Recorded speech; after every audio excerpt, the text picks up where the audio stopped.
crossing the county line, the grandson that's got to be picked up. As far as that, and boy, you can't help it. When you got to pick him up? When we get there. Oh, really? Y'all going to Huntsville? No, they're going to meet him. You're going to meet him? How long you going to have him? Really? Oh, we have to get the grand dog. Mama and Daddy used to not let us have him hardly. No, I did. Oh, the story I did tell him last time he was there. I was letting him run around the yard with the dog, the chickens, and everything. I turned the chickens out. They was all chasing. He's chasing them around. Well, I had one rooster, and he didn't like it, and he come up behind the boy and got him, landed on his back, knocked him down, stood on his back. Boy got up crying, and then he picked up a stick and he went after Rooster. And they had another one head on, and Rooster, they went head on each other fighting. And he went home and told his mama about it. Kicked him all the way across the yard. He didn't make dumplings. He almost got to be dumplings. I almost killed him. I said, well, that would be more traumatic. Killing him would be more traumatic for the boy. Well, where's Chris and Randy? Ronnie. Where are they They're going? just going to go home and enjoy being alone. Somehow or another, we can do that. Hey, y'all may get another grandbaby that way. Apparently, How old you is grown he? together? He'll be 3 this month, in October. Yeah. and you get a birthday party every year. I didn't know. I had one in my life. How many times y'all have a birthday party? Well, I can't remember ever having a birthday They get party one every when I year. was a I child. had one when I was 10 and another one when I was 15. If you're the fourth one, you don't get a birthday party. Yeah, I don't even. Two, now they gotta have a theme party, not just a birthday party. Oh, really? Yeah. I said I made it. Yeah. Huh? Yeah, that's gonna be good. That's gonna make a difference, isn't it? Yeah. Y'all didn't even know. I believe that one out over there. But anyway, the boy, he got up and he had the rooster fight. What else happened that day? Nemo. Oh, Finding Nemo. I've Nemo. seen We've that watched so it many so many times. Just wait till they get into Ninjaga.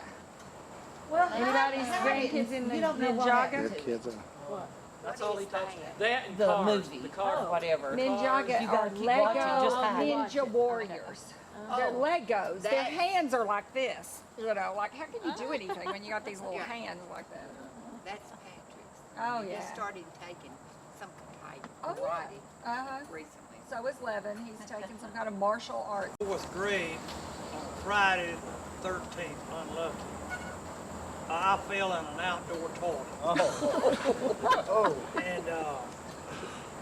And my mother, we had just got running water.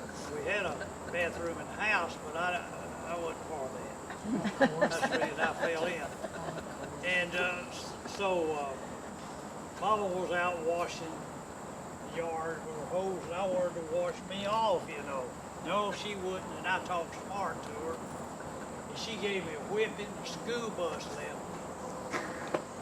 But that was a family joke, and Dewey comes in with a little man on a pot. And it had written under there, Sorrel fell in.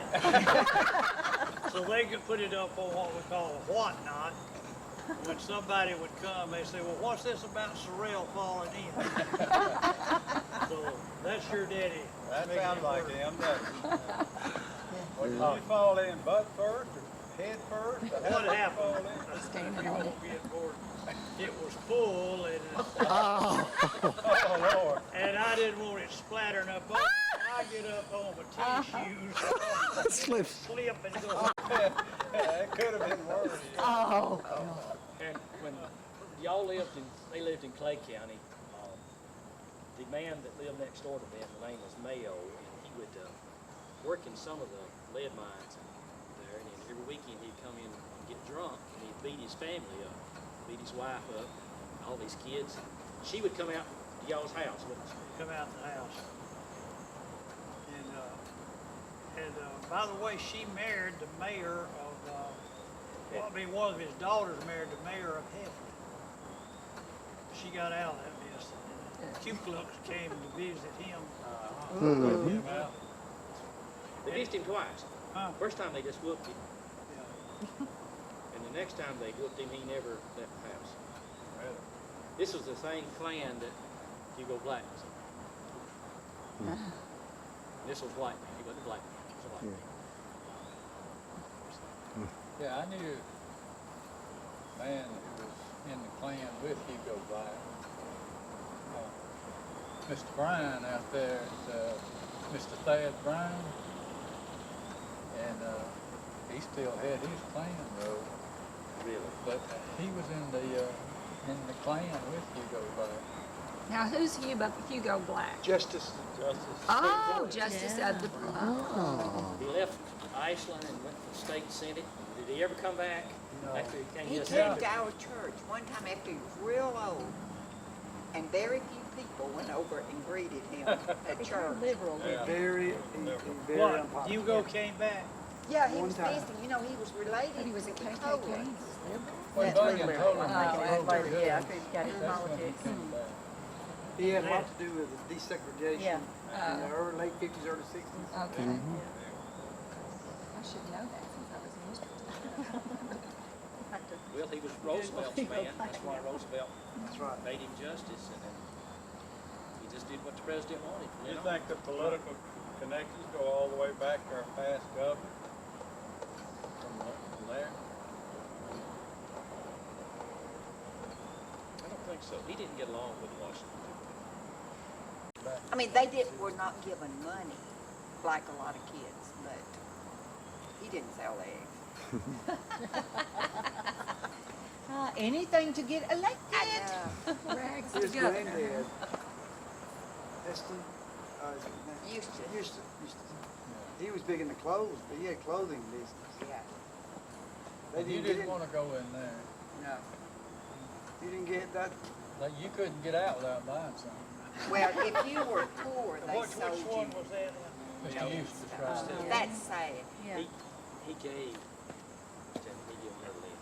Hey, I had an She uncle, worked too much. carpenter.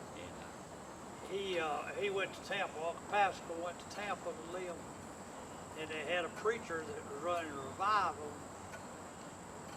and at a church there in Tampa, and he had been in pastor in Ashland at one time, and so he was up telling a story about a town he used to live in, about a merchant, something that this merchant does, and so Uncle Pascal goes up to him and said, that must have been so-and-so Levi from Ashland, Alabama. He said, Lord, yeah, how do you know? He said, I'm from Ashland. all right. What did y'all ever hear anything about Hillary Carwile when you were growing up? Tell them about this story. I don't know, but I've heard of it. Daddy told a story. He was a politician, I like Jim some folks. He preceded Jim Folsom, did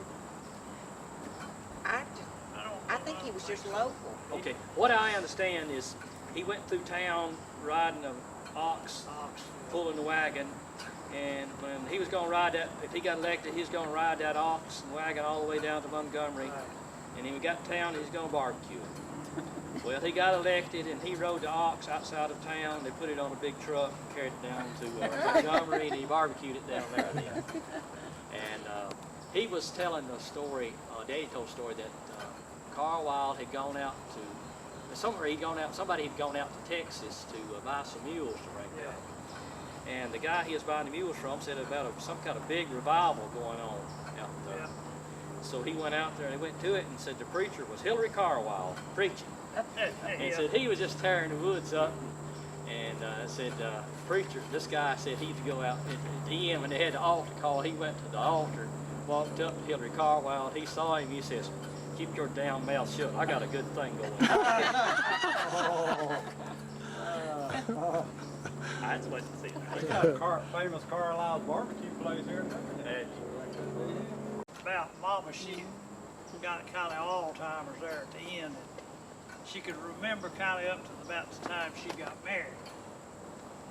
And she dated my daddy's uncle. What was his name? Porter Carter. Porter Carter. And so Grandpa Hamlin didn't like him. Oh. Yeah. So I said, Mama, do you remember Porter Carter? She said, Why, yeah, said he was so lazy he couldn't sin. So I know that's what Grandpa had. Tell a bit about Dad. She used to tell about Daddy in her cold cream jar, Bergen's lotion jar. Remember that? What was it? I don't remember all of it. That's what I'm going to tell you. But Well, he had traded somebody out of, had a little wagon or something like that, a little red wagon. And he'd get up on the hill and he'd ride it down through the hill and coast. And she had the yard, back then you didn't grow grass, you swept the yard off. And she had it fixed up for a boyfriend to come by. And apparently wasn't our daddy.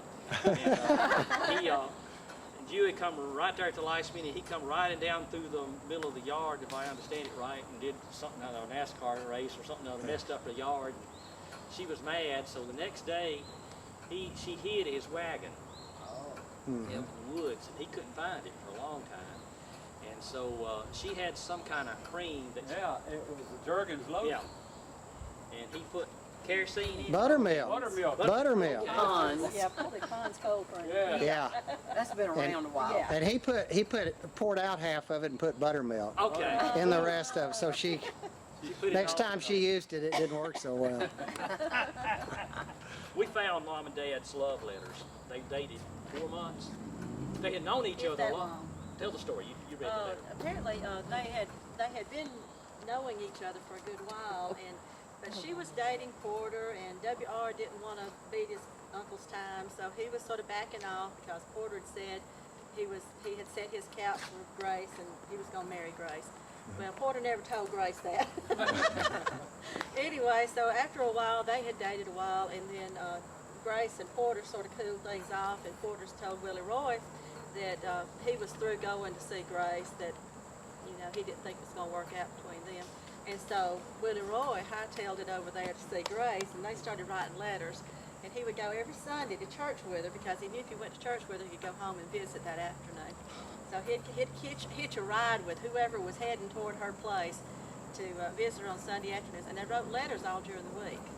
And so we have about 2 months worth of letters they wrote while they were courting and making their wedding plans. And my daddy could write some pretty good letters. Yeah, they were actually really nice little letters. Yeah.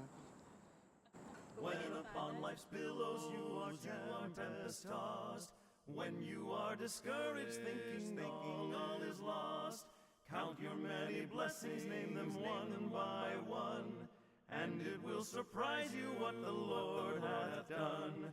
Count your blessings, name them one by one.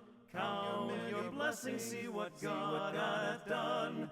Count your blessings, name them one by one. Count your many blessings, see what God hath done. Are you ever burdened with a load of care? Does your cross seem heavy you are called to bear? Count your many blessings, every doubt will fly, and you will be singing as the days go by. Count your blessings, name them one by one. Count your blessings, see what God hath done. Count your blessings, name them one by one. Count your many blessings, see what God hath done. So amid the conflict, whether great or small, do not be discouraged, God is over all. Count your many blessings, angels attend, help and comfort give you to your journey's end. Count your blessings, name them one by one. Count your blessings, see what God hath done. Count your blessings, name them one by one. Count your many blessings, see what God hath done. When upon life's billows you are tempest-tossed, when you are discouraged, thinking all is lost, count your many blessings, name them one by one, and it will surprise you what the Lord hath done. Count your blessings, name them one by one.